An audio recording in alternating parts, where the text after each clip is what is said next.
హల్లెలూయా. ప్రార్థన చేసుకొని ఆరాధన క్రమంలో ముందుకు వెళదాం. వచ్చిన ప్రియులందరూ కూడా మీ స్థలాల్లో తలలు వచ్చి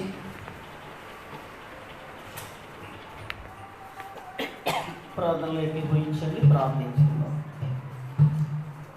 స్తోత్రము స్తోత్రము స్తోత్రము నాయన, పరిశుద్ధుడా, ప్రేమమైన సర్వశక్తి కలిగిన యేసు, మీ పరిశుద్ధ నామమునకు స్తుతి స్తోత్రాలు. అపారమైన మీ ప్రేమ కృపను బట్టి ప్రభా, మీ పాదాలు పట్టుకొని స్తుతిస్తున్నా. గత కాలం అంతా మీరు రెక్కల కింద కాచి కాపాడారు ప్రభా, సజీవ లెక్కలు ఉంచారు. ఈ కరోనా అనబడినటువంటి భయంకరమైన వైరస్ నుండి మమ్మల్ని కాపాడుతూ కొన్ని పద్ధతులు, కొన్ని క్రమాలు పాటిస్తూ ప్రభా, ఆరాధన క్రమంలో పాల్గొనేందుకు మీరు నాకు ఇచ్చిన సమయాన్ని బట్టి మీ పాదాలు పట్టుకొని స్తుతిస్తున్నాను. ఈ ఆరాధన క్రమం ఆది అంతం ప్రభా, మీరే మీ మహిమ కొరకు జరిగించండి ప్రభు. క్రమంలో పాటలు పాడుతున్న చక్కని స్వరాలు ఇవ్వండి, వాయిద్యాలకు జ్ఞానం దయచేయండి, కీర్తన భావం చదువులో నిలువ పెట్టండి, వాక్య భాగంలో బిడ్డలతో మాట్లాడండి. పరిచర్య కానుకలు, ప్రార్థన ఆశీర్వాదంతో బిడ్డలు అభిషేకించి సమృద్ధిని మెండేని దేవునితో నింపండి ప్రభా. ఈ మొదటి సెక్షన్లో పాల్గొన్న ప్రతి బిడ్డ దీవించి రెండో సెక్షన్కు బిడ్డలకు సిద్ధపరచండి. సాయంకాలం మూడో సెక్షన్ ప్రభు బిడ్డలు ఆయత్తపరచండి. ప్రకారం చుట్టూ మీకు కంచెను వేయండి. ఈ ఆటంకం లేకోకుండా మీ మహిమ కొరకు జరిగించండి. ఈ ఆరాధన క్రమం ఆది అంతం మీరే మీ మహిమ కొరకు జరిగించమని యేసు పరిశుద్ధ నామములో ప్రార్థిస్తున్నాం తండ్రి. ఆమేన్. ఆమేన్. హల్లెలూయా. హల్లెలూయా.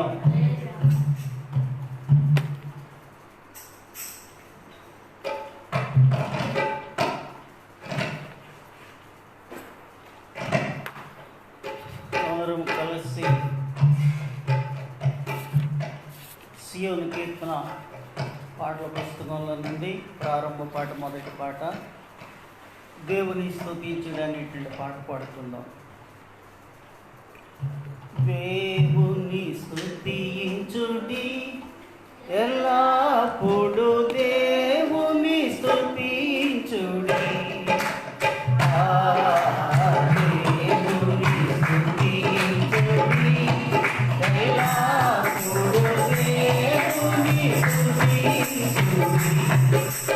ఆయన పరిశుద్ధాలయమందు, ఆయన పరిశుద్ధాలయమందు, ఆయన సన్నిధిలో, ఆయన సన్నిధిలో ఎల్లప్పుడూ దేవుని స్తుతించుడి.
సీయోను కీర్తనలో 18వ నెంబర్ పాట పాడుకుందాము. సీయోను కీర్తన పుస్తకంలో 18వ నెంబర్ పాట. వెండి బంగారముల కన్నా యేసుని కలిగి ఉండెదమా, వెలగల భూషణముల కన్నా కల్వరి సిలువ ధరించెదమా, వెలగల భూషణముల కన్నా కల్వరి సిలువ ధరించెదమా.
చేసుకుందాం. అందరూ కూడా లేచి నిలబడి మౌనంగా ప్రభువును స్తుతించండి. సియోనులో మౌనంగా ఉండట ప్రభువును స్తుతించుట అని చెప్పి దేవుని వాక్యం చెప్తున్నది. సమయానుకూలంగా కొన్ని విధానాలు మనం పాటించాలి. అందరూ ప్రభువును స్తుతించండి. హల్లెలూయా, హల్లెలూయా, హల్లెలూయా. స్తోత్రం, స్తోత్రం, స్తోత్రం నాయన. పరిశుద్ధుడా మీకే స్తుతి, స్తోత్రం, స్తోత్రం. అయ్యా, కరోనా కాలంలో కూడా ఆయన మీ కృపనిచ్చి ఆరాధించడం, మీరు ఇచ్చిన కృపను బట్టి ప్రభా మీకు వందనాలు. ఎంత గొప్ప ధన్యత ఇచ్చావు ప్రభా. అందును బట్టి మీ పాదాలు పట్టుకొని స్తుతిస్తున్నాం నాయన. మీ కృప, మీ కాపుదల నాయన ప్రతి సంఘం మీద ఉంచండి ప్రభా. ఎంతమంది దైవ సేవకులు, దేవుని బిడ్డలు మిమ్మల్ని ఆరాధిస్తూ ఉన్నారు. వారందరి మీద మీ శక్తి నా మీద ఉంచండి ప్రభా. కరోనా నుండి కాపుదల దయచేయండి నాయన. లోక నింద మా మీద రాకుండా మీ కాపుదల బాధలు తీమని ప్రార్థిస్తాం. సహాయం చేయండి ప్రభా. మీకే వందనాలు చెల్లిస్తున్నాం. హల్లెలూయా. అయ్యా, మొదటి సెక్షన్లో కూడిన కుటుంబాలు బట్టి ప్రభావం మీకు వందనాలు. ప్రతి కుటుంబాన్ని ప్రభా ఆత్మతో సత్యముతో ఆరాధించుకునే కృపను దయచేయమని ప్రార్థిస్తున్నాను. అయ్యా స్తోత్రాలు. హల్లెలూయా, హల్లెలూయా, హల్లెలూయా, హల్లెలూయా, హల్లెలూయా. మీకే స్తోత్రం, స్తోత్రం, స్తోత్రం, స్తోత్రం నాయనా. పరిశుద్ధుడా మీకే స్తుతి స్తోత్రాలు చెల్లిస్తున్నాం ప్రభు. ఆశ్చర్యకరుడా మీకు ఆలోచనకర్త మీకు స్తోత్రాలు. మహోన్నతుడా మీకు స్తోత్రాలు. సర్వశక్తి కలిగిన యేసు మీకు వందనాలు చెల్లిస్తున్నాను. హల్లెలూయా, హల్లెలూయా, హల్లెలూయా. ప్రభువా మీకు వందనాలు చెల్లిస్తున్నాను. యేసునాథా మీకు స్తోత్రాలు ప్రభు. నైనా యొక్క సియోన్ మినిస్ట్రీని మీరు ఆశీర్వదించండి ప్రభు. ప్రతి ఆటంకమును నజరేయుడైన యేసు నామములో కాల్చివేయండి ప్రభు. విరోధంగా రూపించిన ఆయుధము వర్ధిల్లదన్నారు ప్రభా. మీరు నాటిన మొక్కను కాయమని ప్రార్థిస్తున్నాం తండ్రి. మీ స్తోత్రాలు ఆయన. మీరు ప్రేమించి ఇచ్చినటువంటి సంఘ కుటుంబాలు బట్టి ప్రభా మీకు వందనాలు చెల్లిస్తున్నాను. ప్రతి కుటుంబాన్ని మీరు ఎక్కడి కింద భద్రపరచమని ప్రార్థిస్తున్నాను. ప్రతి బిడ్డను దీవించండి నాయన. వారి వారి చేతి వల్ల దీవించి ఆయన, వారి వ్యాపారాలు దీవించి, ఉద్యోగాలు దీవించి, వారి ఆరోగ్యాలు దీవించండి, వారి బిడ్డల చదువులు దీవించండి ప్రభా మీకు స్తోత్రాలు. హల్లెలూయా, హల్లెలూయా, హల్లెలూయా, హల్లెలూయా. వారి రాకపోకలు, ప్రయాణాలు, వాహనాలను ఆశీర్వదించండి ప్రభా. ఆరాధనలో పాల్గొని ప్రతి కుటుంబాన్ని దీవించి అందరూ ప్రభుని ఆరాధించుకుందాం.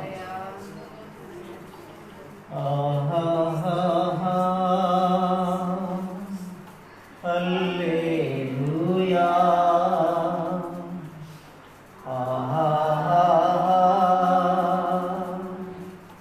హల్లెలూయా. పరమా తండ్రి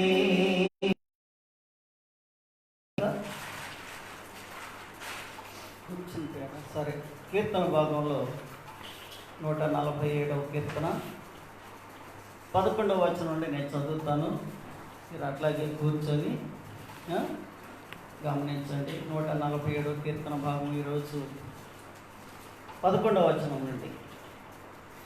తన యందు భయభక్తులు గల వారి యందు, తన కృప కొరకు కనిపెట్టుకున్న వారి యందు యెహోవా ఆనందించువాడై ఉన్నాడు.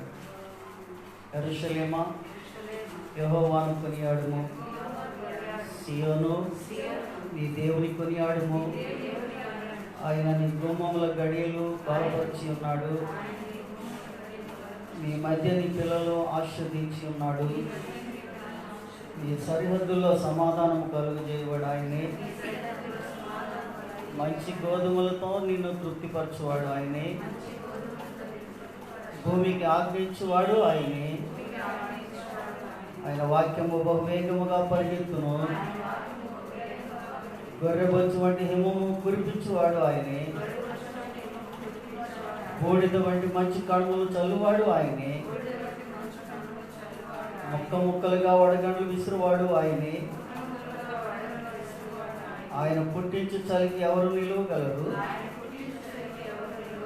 ఆయన ఆజ్ఞయగా అవన్నీ కరిగిపోవును. ఆయన తన గాలిని విసర్జేయగా నీళ్లు ప్రవహించును. ఆయన తన వాక్యము యాకోబుకు తెలియజేసును. తన కట్టడలు తన న్యాయ విధులు ఇశ్రాయేలుకు తెలియజేసును. ఏ జనమునకు ఆయన ఇలాగ చేసి ఉండలేదు. ఆయన న్యాయ విధులు వారికి తెలిసి ఉన్నవి. యెహోవాను స్తుతించుడి. ఆమేన్. మంచిది. దేవుని పరిశుద్ధ నామానికి మహిమ కలుగును గాక. ప్రియ దేవుని బిడ్డలారా, ఈ ఆరాధనా క్రమం అనేటువంటిది 3 షిఫ్ట్లుగా పెట్టుకున్నాం. కారణం ఏంటంటే, ఈ కరోనా కాలంలో కొన్ని కండిషన్లు పెట్టి కలెక్టర్ గారు కొన్ని రూల్స్ అండ్ రెగ్యులేషన్ ఇచ్చి గలిబిలి చేసుకోకుండా క్రైస్తవ సమాజానికి ఏ విధమైనటువంటి చెడ్డ పేరు రాకూడదు. ఎందుకంటే ఆల్రెడీ కరోనా కొన్ని వర్గాల మీద ఎక్స్పోజ్ అయ్యింది. ఒక క్రైస్తవ సమాజం చర్చిలకు వెళ్ళినటువంటి వారు కరోనా అంటించుకొని వచ్చారు పోయారు అనేటువంటి టాక్ ఇంత మటుకు రాలా.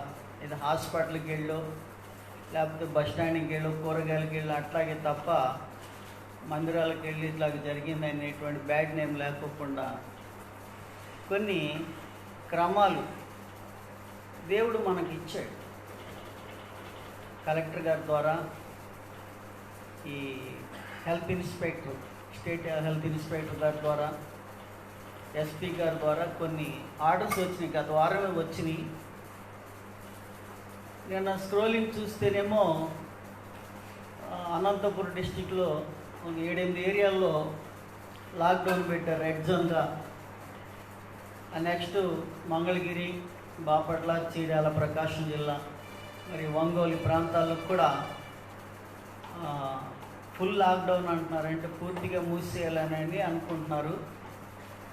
నాకు కూడా కాస్త అనుమానం వచ్చి ఆనుకొని ఉన్నది కాబట్టి గుంటూరు జిల్లానికి కూడా లాక్డౌన్ పెడతారేమో, గుంటూరు టౌన్ కూడా అని నిన్న మీకు అందరికీ మెసేజ్లు పంపించాను. ఆ తర్వాత తెలిసిన ఫలితార్థం ఏంటంటే గుంటూరులో లాక్డౌన్ లేదు అని చెప్పి ఒక న్యూస్ వచ్చింది. దాన్ని బట్టి మళ్ళీ ప్రాణం న్యూస్ వచ్చింది నాకు. వీళ్ళందరూ మళ్ళీ మీరు ఎక్కడ ఆగిపోతారు, బ్లాక్ అయిపోతారు అని చెప్పి మళ్ళీ మీకు ఒక మ్యాటర్ మెసేజ్ టైప్ చేసి పంపించాను. ఎంతమందికి వచ్చినాయి, ఎంతమంది చూశారు? చూసిన మా అమ్మాయి చూసింది. దేవుని స్తోత్రం. అందరికీ పంపించా దానం. నాకు నా దగ్గర ఉన్నటువంటి సంఘస్థుల్లో వాట్సాప్ ఎలిజిబిలిటీ ఉన్న వాళ్ళు అందరూ నెంబర్లకి పంపించాను నేను.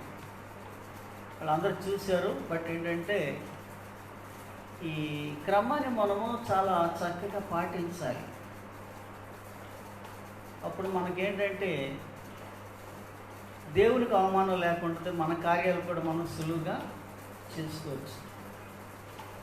అందుగురించే వచ్చిన వాళ్ళకి ఏం చేసినంటే ఒక రాయి విడిచిపెట్టి ఒక రాయి అట్లాగా వరుసగా కూర్చోటానికి ఒక 30 మంది వరకు మనకు వెసులుబాటు ఇచ్చాడు కలెక్టర్ గారు. ఎందుకంటే ఈ గుంపులుగా మీకు దగ్గర చాలామంది వస్తారండి. 2 సార్లు 3 సార్లుగా మీరే టైమింగ్ పెట్టుకోండి. ఒక్కసారిగా వచ్చే కన్నా మీరే ఒకసారి కొంచెం సమయాన్ని కేటాయించుకొని ఇట్లా విభజించి పెట్టండి అని అన్నాడు. దాన్ని బట్టి ప్రభువుని స్తుతిస్తూ ఈ కార్యక్రమం ఇట్లాగా 8 గంటల నుంచి 9:30 వరకు ఒక సెక్షను, ఆ తర్వాత 10 గంటల నుంచి 11:30 వరకు ఒక సెక్షన్ పెట్టి సాయంత్రం మళ్ళీ 6 గంటలకు ఒక సెక్షన్ పెట్టాలనుకున్నాము. అందుని బట్టి దేవుని స్తోత్రం. ఈరోజు మంచి రోజు. ఈరోజు ఏంటంటే ఫాదర్స్ డే. ఈరోజు ఏ రోజు అండి? Father's Day. దేవుని స్తోత్రం చెప్పండి. హల్లెలూయా. మీకు కనుక తండ్రి ఉంటే వాళ్ళ దగ్గరికి వెళ్ళి ఆశీర్వాదం తీసుకోండి. ఫాదర్స్ డే అంటే మిమ్మల్ని కని పోషించి పెద్ద చేసి మరి విద్యాబుద్ధులు నేర్పించి మీ జీవితానికి ఒక మార్గదర్శకంగా ఉండేటువంటి తల్లిదండ్రులు. ఇందులో ప్రముఖమైన పాత్ర తల్లి జన్మనిస్తుంది, తండ్రి జీవితాన్ని పోషిస్తాడు, జీవితాన్ని కట్టేవాడు తండ్రి. తల్లి ఏంటంటే జన్మనిస్తుంది. తండ్రి 30-40 సంవత్సరాలు పడే కష్టము తల్లి 9 నెలలు పడుతుంది. కాబట్టి తల్లిదండ్రులు మనము గౌరవించాలి, తల్లిదండ్రులు సన్మానించాలి. ఇవాళ ఫాదర్స్ డే. నాకు ఫాదర్ లేడు, ఇక్కడ ఉన్నటువంటి జెంట్సే నాకు ఫాదర్లు. ఆమె మీ ఇంటి యజమానులే నాకు ఫాదర్లు. ఓకే, దేవుని స్తోత్రం చెప్తాం. హల్లెలూయా. కాబట్టి ప్రియులారా, దేవుని వాక్యాన్ని కొద్ది నిమిషాలు ధ్యానించుకుందాము. ఈ చదువుకున్నటువంటి కీర్తన భాగంలో 147వ అధ్యాయము 12 నుండి 14 వచనాల వరకు ఒకసారి మనము ధ్యానం చేసుకుందాం. యెరూషలేమా, యెహోవాను కొనియాడుము, సియోను నీ దేవుని కొనియాడుము. ఆయన నీ గుమ్మముల గడియలను బలపరిచి ఉన్నాడు, నీ మధ్య నీ పిల్లలను ఆశీర్వదించి ఉన్నాడు, నీ సరిహద్దులలో సమాధానము కలుగజేస్తున్నాడు. ఆయనే కలుగజేయవాడు, ఆయనే మంచి గోధుమలతో నిన్ను తృప్తిపరచువాడు, ఆయనే. దేవునికి స్తోత్రం చెప్తాం. హల్లెలూయా, హల్లెలూయా, హల్లెలూయా. ప్రియమైన దేవుని బిడ్డలారా, ఈ వాక్య భాగాన్ని మనము కొద్ది నిమిషాలు గమనిస్తే చాలా విలువైనటువంటి మాటలు మనకి ఇందులో కనబడుతూ ఉంటాయి. యెరూషలేమా, యెహోవాను కొనియాడుము. యెరూషలేమా అని అంటే అదొక పట్టణము పేరు కదా. దావీదు దేవునికి నివాసయోగ్యమైనటువంటి గుర్తింపుగా ఉండాలని చెప్పి ఒక ఊరిని కట్టించాడు. ఆ ఊరి పేరే యెరూషలేము. యెరూషలేము అని అంటే దీనికి అబ్రహాము బలిచ్చినటువంటి, ఇస్సాకును బలిచ్చినటువంటి ప్రాంతం ఇది. యెరూషలేము అంటే ఇస్సాకును అబ్రహాము బలిచ్చినటువంటి ప్రాంతము. తన కుమారుడైనటువంటి ఇస్సాకు అబ్రహాం తండ్రి గారితో అడుగుతాడు, నాయన ఇక్కడ బలికేని తీసుకొని వచ్చావు కదా, బలి పశువు ఏది, బలిపీఠం ఉన్నది కానీ బలి పశువు ఏది అని అంటే తండ్రి అయినటువంటి అబ్రహాం అంటాడు ఇస్సాకుతో, యెహోవా ఈరే అంటాడు. యెహోవా ఈరే. ఈరే అనేటువంటి మాట దేవుడే చూసుకుంటాడులే నాయన, మనం ఎందుకు, బలి అన్నటువంటి వాడు దేవుడు కదా, తనే ఏర్పాటు చేసుకుంటాడు ప్రతి విషయానికి కూడా అని చెప్పి తన కుమారునికి అబ్రహాము హితబోధ చేస్తాడు. ఆ ప్రాంతాన్ని దావీదు ఎన్నుకున్నాడు అన్నమాట. ఇశ్రాయేలీయుల యొక్క సామ్రాజ్యాన్ని విస్తరింపచేసే దినాలలో చరిత్రను తిరగ చూసి ఎక్కడైతే తన ఆది పితరులు దేవుని ఘనపరిచారో, దేవుని స్తుతించారో, దేవుని మహిమపరిచారో, దేవుని కార్యాలు చేయటానికి ఇష్టపడ్డారో ఆ ప్రాంతాన్ని ఎన్నుకున్నాడు. యెహోవా ఈరే, దేవుడే చూచుకొనును. మరి షాలేం అనేటువంటి పేరు ఎలాగొచ్చింది? షాలేం అనేటువంటి పేరుకి అర్థం ఏంటంటే సమాధానము అని అర్థము, లేదా శాంతి అని అర్థం.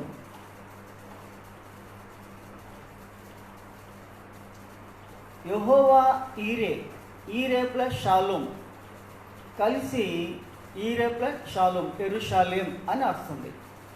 ఈ షాలోం అనేటువంటి పదము సొలొమోను దేవాలయాన్ని కట్టించిన తర్వాత ప్రార్థన చేసినప్పుడు దేవుడిచ్చినటువంటి వాగ్దానం ఏంటంటే, ఈ స్థలములో చేస్తున్నటువంటి ప్రార్థనలకు నేను చెవి ఇప్పుతాను, స్థలంలో సమాధానం ఉంటుంది అని చెప్పి సొలొమోనుకు దేవుడిచ్చినటువంటి వాగ్దానం.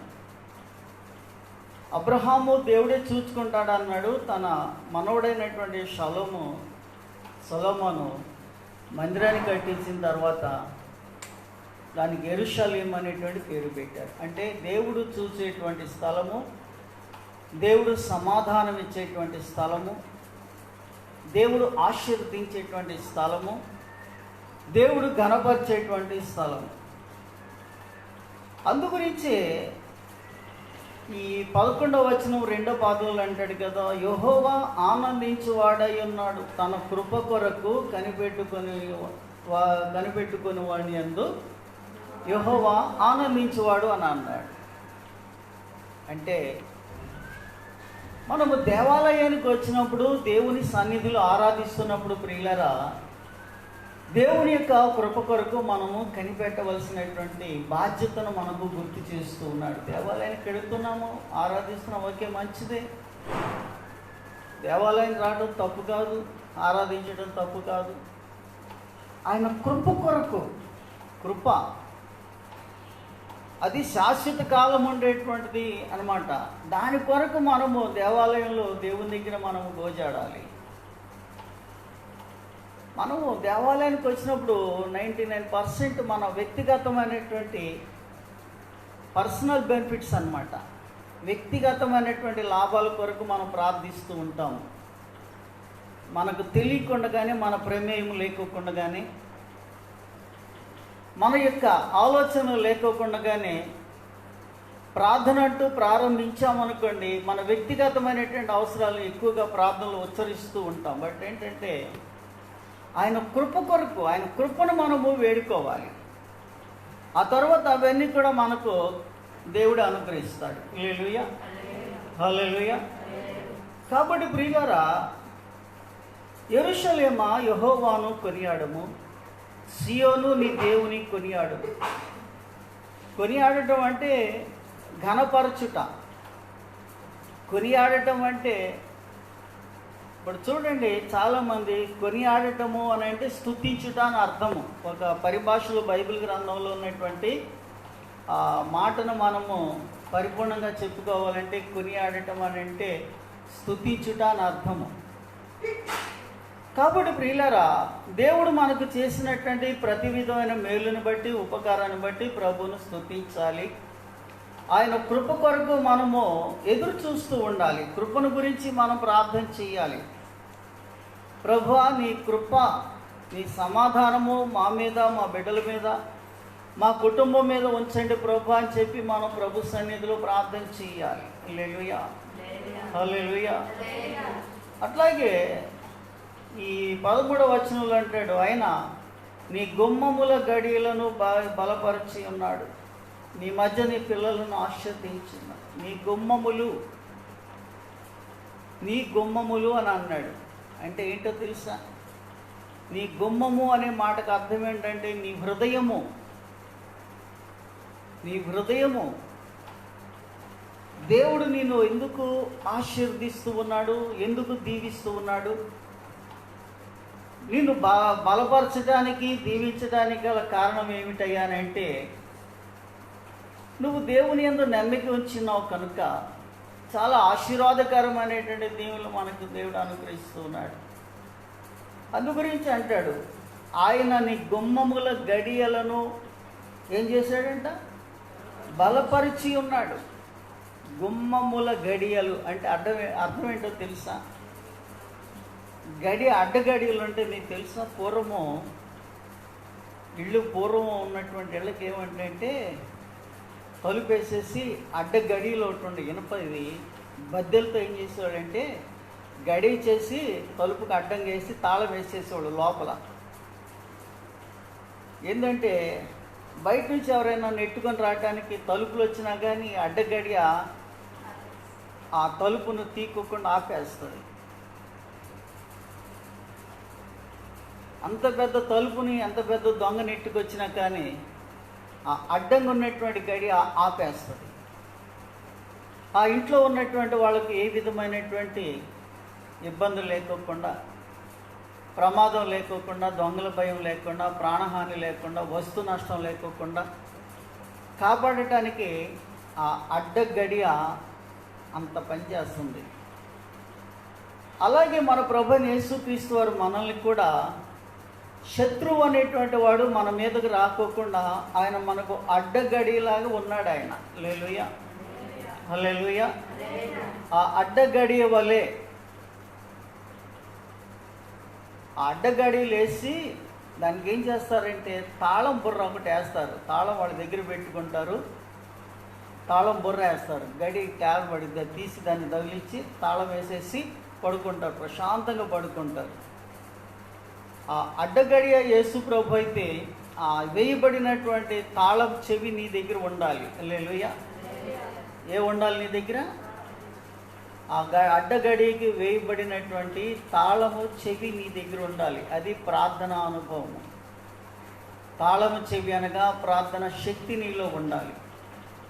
దేవుడు నిన్ను, నీ కుటుంబాలను, మనల్ని, మన కుటుంబాలను, మన బిడ్డలను ఎంతగానో ఆశీర్వదిస్తూ అభివృద్ధి చేస్తున్నాడు. కనుక ప్రార్థన అనేటువంటి తాళం చెవి మన దగ్గర ఉండాలి.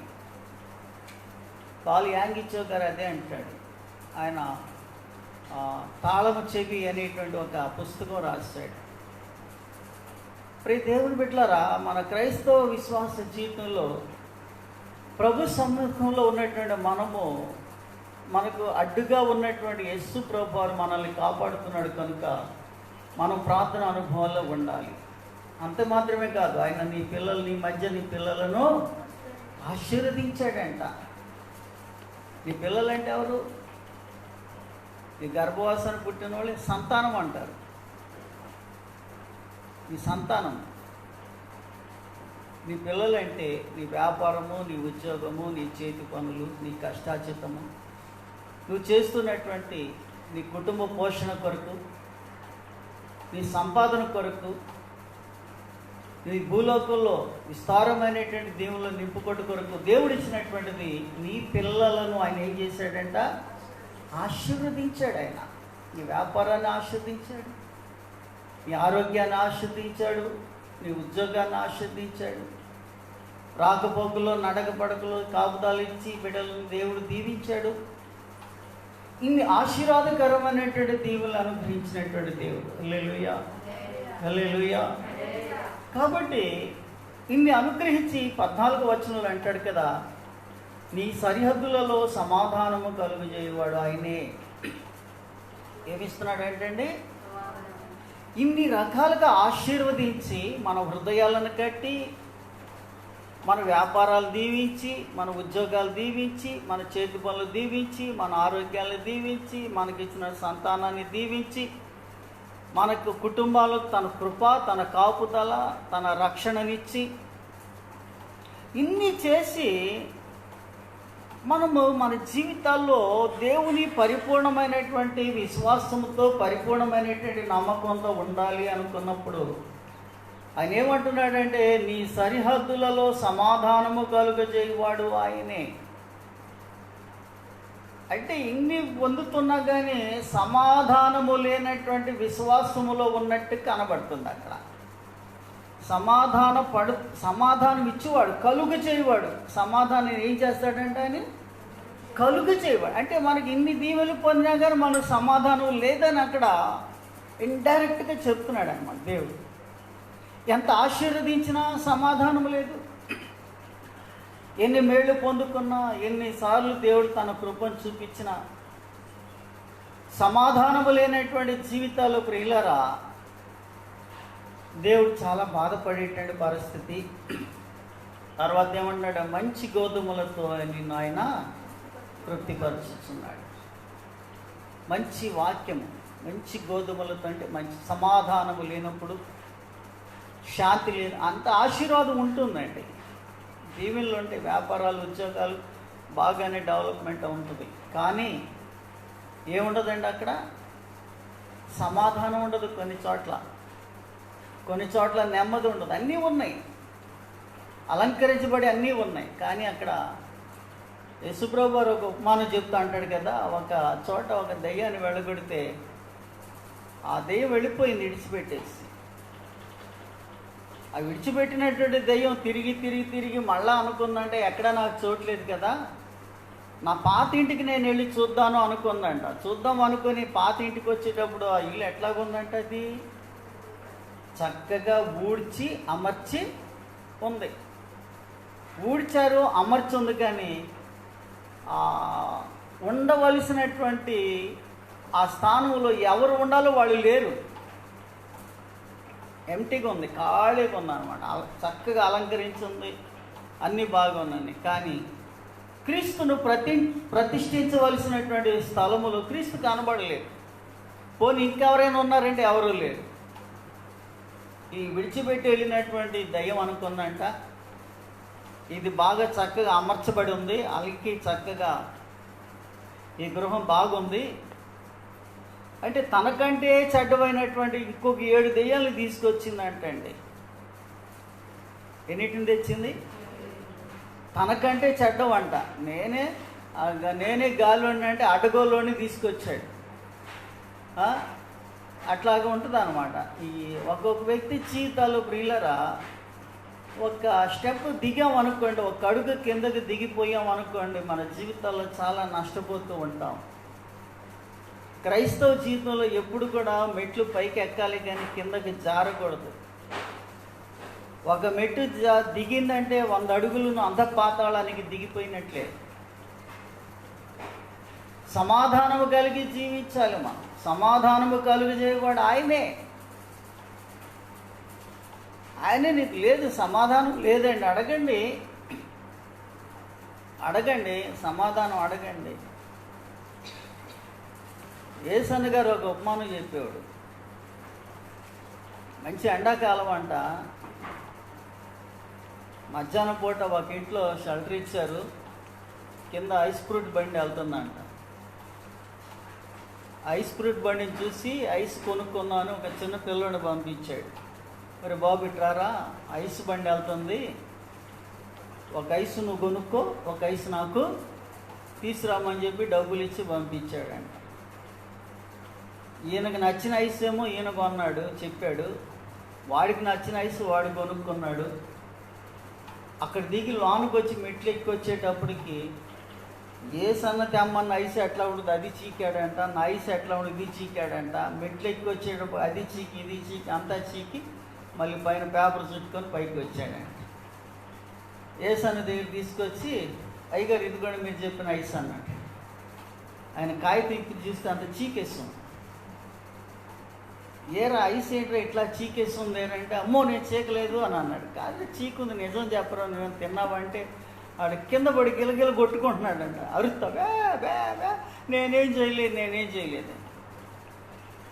మరి ఎందుకురా నువ్వేం చేయని దానికి ఎందుకు కొట్టుకుంటున్నారు అంటే, మరి నేను చీకేసాను అంటున్నామంటే, ఐస్ మీద చీకేసిన గుర్తులు స్పష్టంగా కనబడతాయి. మీరు ఐసు తిన్నప్పుడు మీరు గమనించారో లేదు, కనబడతాయా మీకు? చూసారా?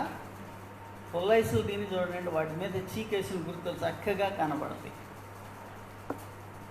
అట్లాగే మన జీవితాల్లో నష్టపోయినటువంటి గుర్తులు ఎన్నో ఉన్నాయండి. దేవునికి వ్యతిరేకంగా మనం నడిచేటువంటి గుర్తులు చాలా ఉన్నాయి. సమాధానాన్ని కోల్పోయినటువంటి పరిస్థితులు. ఇది గురించి అంటాడు, ఆయన మంచి గోధుమతో నిన్ను తృప్తిపరచువాడు. సమాధానం లేనప్పుడు నీవు దేవుని వాక్యానికి లోబడాలి. నీకు, నీ కుటుంబంలో, నీ బిడ్డలకు సమాధానం లేనప్పుడు దేవుని వాక్యం ఒకటే మనకు శరణ్యం. దేవుని వాక్యానికి మించి అవుట్లైన్లో మనకు ఎక్కడ కూడా సమాధానం దొరకదండి.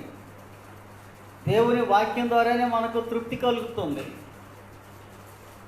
దేవుని వాక్యం ద్వారానే మనకు నెమ్మది కలుగుతూ ఉంది.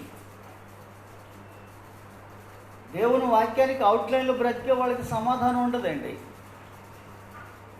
అందుగురించి ఆర్ఆర్కే మూర్తి గారు అంటారు, బైబిల్ లోపల జీవించాలి కానీ బైబిల్ బయట బ్రతకూడదని అంటాడు. ఏమంటాడు? బైబిల్ లోపల జీవించాలి కానీ బైబిల్ బయట బ్రతకూడదు అని అంటాడు.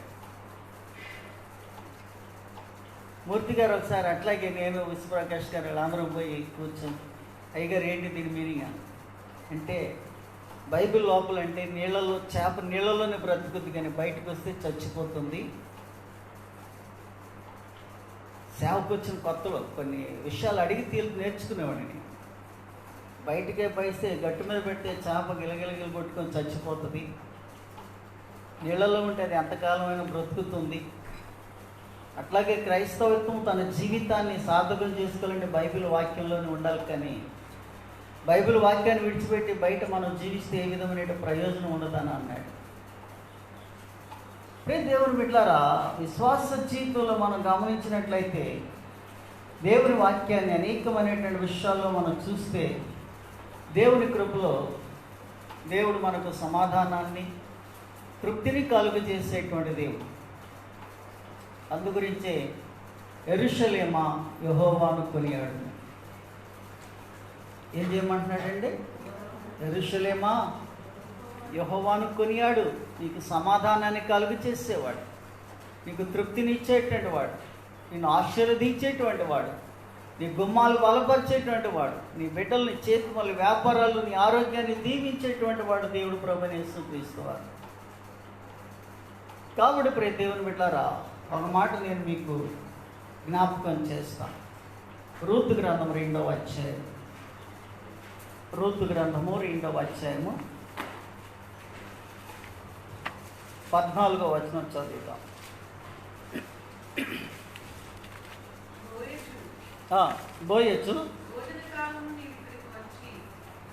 బోయజు రూతుతో అంటున్నాడు, అందుకు బోయజు, భోజన కాలమున నీవు ఇక్కడికి వచ్చి భోజనము చేసి చిరకలో నీ ముక్కను ఉంచి తినుమని ఆమెతో చెప్పగా, చేను కోయి వారి యొద్ద ఆమె కూర్చుండెను.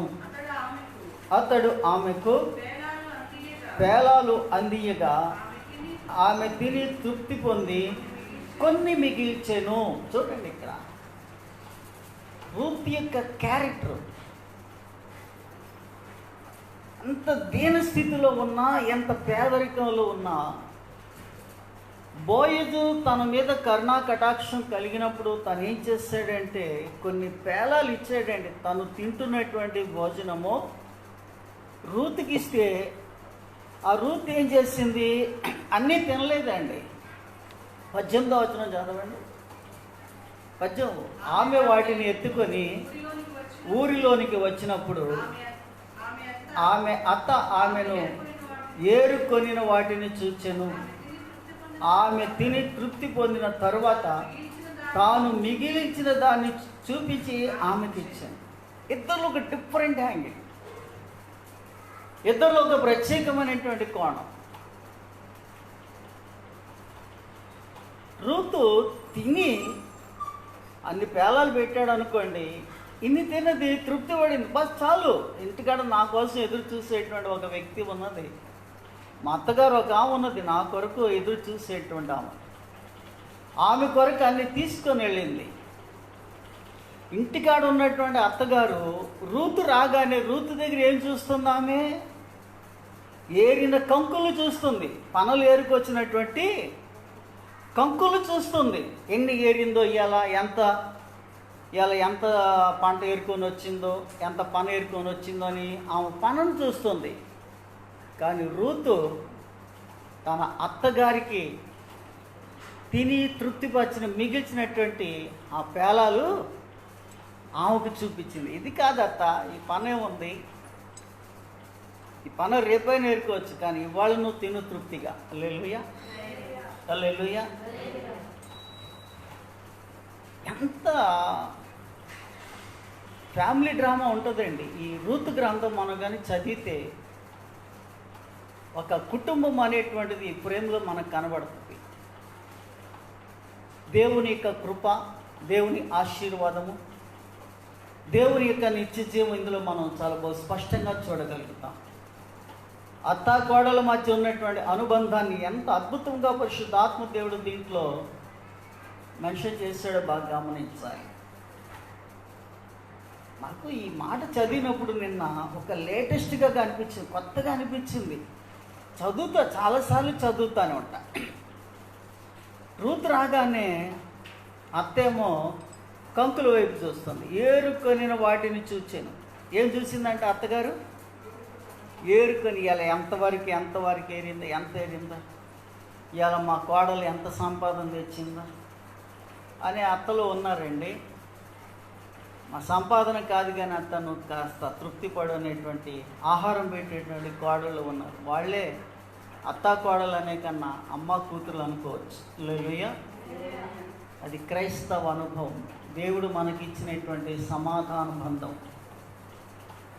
సమయంలో ప్రియ దేవుని బిడ్డలారా, దేవుని యొక్క కృపను బట్టి ఈ చదువుకున్నటువంటి కీర్తన భాగంలో ఆయన సమాధానము తృప్తిపరిచేటువంటి దేవుడు ప్రభువైన రూతు తృప్తి పొందింది. తదుపరి తన అత్తగారిని కూడా తృప్తిపరిచినటువంటి ఆ యొక్క సుగుణాలు, శ్రేష్టమైనటువంటి గుణవతి ఈ మధ్యాహ్న కాల సమయంలో ప్రియ దేవుని బిడ్డలారా, అటువంటి కృప ఆశీర్వాదాన్ని మనకు మన కుటుంబాలకు సమృద్ధిగా కలిగి ఉండాలి. మన జీవితాల్లో దేవుని పట్ల పోగొట్టుకున్నటువంటి సమాధానాన్ని, పోగొట్టుకున్నటువంటి తృప్తిని, పోగొట్టుకున్నటువంటి ఆశీర్వాదాన్ని మరలా తిరిగి దేవాలయంలో నూరంతలుగా మనము సంపాదించుకోవాలి. దేవుడు మనం ఆరాధన చేసుకోవడానికి మంచి సమయాన్ని ఇచ్చాడు, మంచి ద్వారాన్ని తెరిచాడు. అటువంటి కృప కలిగినటువంటి దేవాది దేవుడు ప్రభువైన యేసుక్రీస్తు వారు ఆయన కృపను బట్టి సమయంలో చేయను మనందరినీ కూడా దేవుడు తన సమాధానంతోనూ, తన ఆశీర్వాదంతోనూ, తన నిండాల తృప్తితోనూ మనల్ని, మన కుటుంబాలు దీవించినట్టుగా ప్రభుత్వాన్ని ప్రార్థించి దేవుని కృపలో ముందుకు సాగుతాం. దేవుడి మాటలు దీవించిన కాక ఆమేన్. ఒకరు చిన్న ప్రార్థన చేయండి.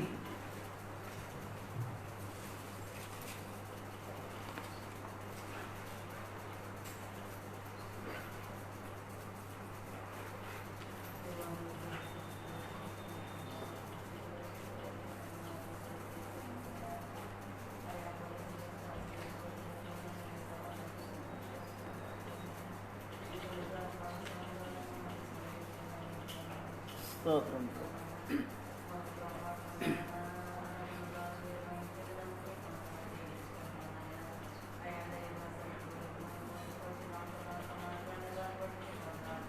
స్తోత్రం.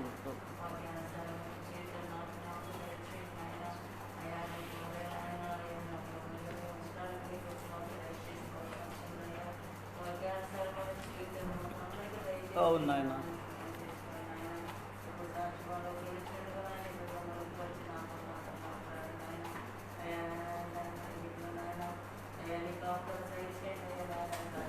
స్తోత్రం.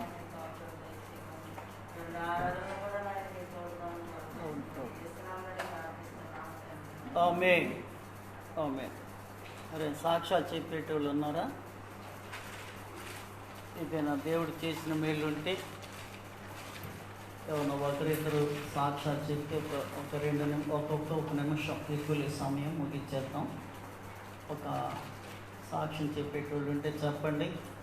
మీకు కొన్ని ప్రార్థన అంశాలు చెప్తాను, మీరు ఇళ్ళకి వెళ్ళి ప్రార్థన చేయండి. మొట్టమొదటిగా మన ప్రియులు రైల్వే నాగేశ్వరరావు గారు తన సతీమణి లక్ష్మి గారు నిన్న చనిపోయింది. అన్ఎక్స్పెక్టెడ్గా ఆయాసము అది పెరిగిపోయి గుండె పట్టేసి శ్వాస పీల్చుకోవడానికి ఇబ్బందిగా ఉండి చనిపోయింది అమ్మగారు. వారి కుటుంబం కొరకు ప్రార్థన చేయండి. రెండవది భూలక్ష్మి, తన అల్లుడు నిన్న హార్ట్ అటాక్ లాగా వచ్చిందంట నిన్న సాయంత్రము. మరి ఆ అబ్బాయి హాస్పిటల్లో ఉన్నాడు, ప్రసాద్ వాడి పేరు. వాడి కోసం ప్రార్థన చేయండి, బిడ్డ కొరకు ప్రార్థన చేయండి. అందరూ చిన్న చిన్న పిల్లలు కళ్ళ ముందు ఇట్లాగ అవుతూ ఉంటే నాకేమో బాధ వేస్తూ ఉంటుంది. కళ్ళ ముందు బిడ్డలు కష్టాలు చూడటం కన్నా చచ్చిపోవాలనిపిస్తుంది ఒకసారి నాకైతే. ఎందుకంటే బిడ్డల్ని కళ్ళ ముందు చూసి పెంచి పెద్దవాళ్ళని చేసి బాధలు పడుతుంటే చాలా బాధ వేస్తాం, కన్నీరు వస్తాం. ఏం చేస్తాం? ప్రభు మరి ఎందుకోసం నీ కట్టెలను అట్లా నడుపుతున్నాడు అర్థం కావటం లేదు. బిడ్డ కోసం ప్రార్థన చేయండి. ఇప్పటికే భూలక్ష్మి చాలా నష్టపోయింది తన జీవితంలో, కానీ ప్రభువుని విడిచిపెట్టలేదు. బిడ్డల కొరకు ప్రార్థన చేయండి, సంఘం కొరకు ప్రార్థన చేయండి. కరోనా బాధితులకు ఆరోగ్యం దేవుడు అనుగ్రహించినట్లుగా ప్రార్థన చేయండి. అందరికి కూడా క్రమంలో ప్రతి ఆదివారము 8 గంటలకు ప్రారంభించి 9:30కు పెడతాం. కరోనా ఉన్నా లేకపోయినా సరే. ఓకే, ఒకవేళ వస్తే పోలీసులు పట్టుకొని పోతే పట్టుకుపోయి అందరూ జైల్లో ప్రార్థన చేసుకొని దేవుని స్తోత్రించారు. హల్లెలూయా. పౌలు జైల్లోనే కదా ప్రార్థన చేసుకుంది. మనం మీ అందరి బదులు నేను వెళ్తాను, మీకేం పర్వాలేదు. మీ అందరి బదులు నేనే జైలు కాదు. ఓకే, అందరం లేచి నిలబడి పాట పాడుకొని చిన్నగా పరిచర్య కానుకలు సమర్పించుకుందాం. అందరూ వరుస క్రమంలో రండి. ధనము ధనము ప్రభు యేసువే, నీ దశమా భాగమునియ వెనుదీటువా వెనుదీటువా. నీ ధనము ప్రభు యేసువే, నీ దశమా భాగమునియ వెనుదీటువా వెనుదీటువా.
సర్వశక్తి కలిగినటువంటి మా ప్రియ పర్వతము తండ్రి, మా యేసు ప్రభువా, మీ పరిశుద్ధ నామమునకు స్తుతి స్తోత్రాలు.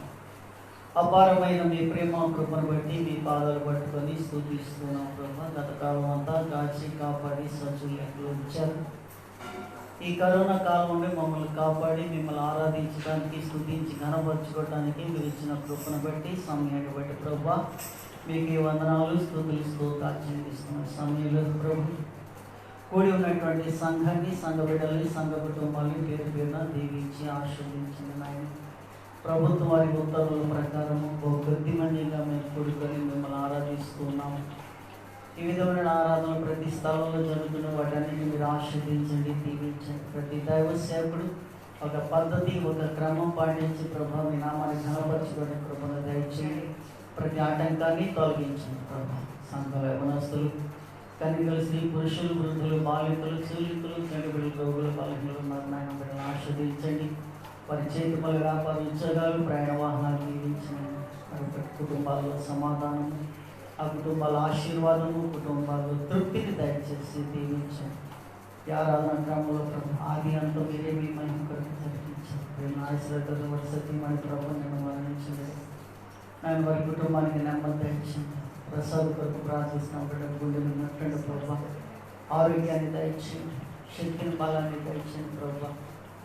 ఇంకా సంఘంలో చాలామంది బలహీనలు ఉన్నారు ప్రభా. అందరినీ కూడా మీరు దర్శించండి, శక్తిని ఇవ్వండి, కృపను ఇవ్వండి. మమ్మల్ని మా పరిచయాన్ని కనపరచండి. కుటుంబాలు నిత్యం మీ సన్నిధులు ఉన్నట్టుగా ఆశీర్వదించండి ప్రభా. సంఘం కాటికి కావలసిన జ్ఞానాత్మం దయచేయండి, నడుములు కట్టండి ప్రభు. అలాగే నా ప్రభా ఆయన మీ దాసరాలు సిద్ధార్థ మీ సాధించడానికి ఇల్లు తీర్చండి, మహిమ పొందండి, ప్రాకారం కంచిన వెళ్ళి సమస్త మహిమ ఘనత ప్రభావం మీరే పొందండి. రెండో సెక్షన్ ఆరాధన, సాయంత్రం సెక్షన్లో కూడా ప్రభావం మీరే మీ మహిమ కొరకు తగ్గించారు. వచ్చిన కూడా దీవించి రాలేని సమయాన్ని దయచింది. సమస్తము మీ చేతికి అప్పగిస్తున్న హృదయ మాటలు హృదయాలు ముద్రించి బాధపరచండి. యేసు పరిశుద్ధ నామములో ప్రార్థిస్తున్నాం తండ్రి. మన దగ్గర దేవుని ప్రేమ, ప్రభువును రక్షకుడైన యేసుక్రీస్తు వారి కృప, పరిశుద్ధాత్మిక దీవెన, ఆదరణ సకల పరిశుద్ధులకు, ఆయన ఇష్టకు, భూమి భక్తులకు, రాష్ట్రాలకు, ప్రతి కుటుంబానికి, దేశంలో కరోనా స్వస్థత నుంచి డాక్టర్లకు, మున్సిపల్ కార్మికులకు, పోలీస్ డిపార్ట్మెంట్ సదా తోడే ఉండి ప్రభుత్వాన్ని ఆశీర్వదించి నడిపించిన కాక. ఆమేన్. వందనాలు, అందరికీ వందనాలు. Praise lord.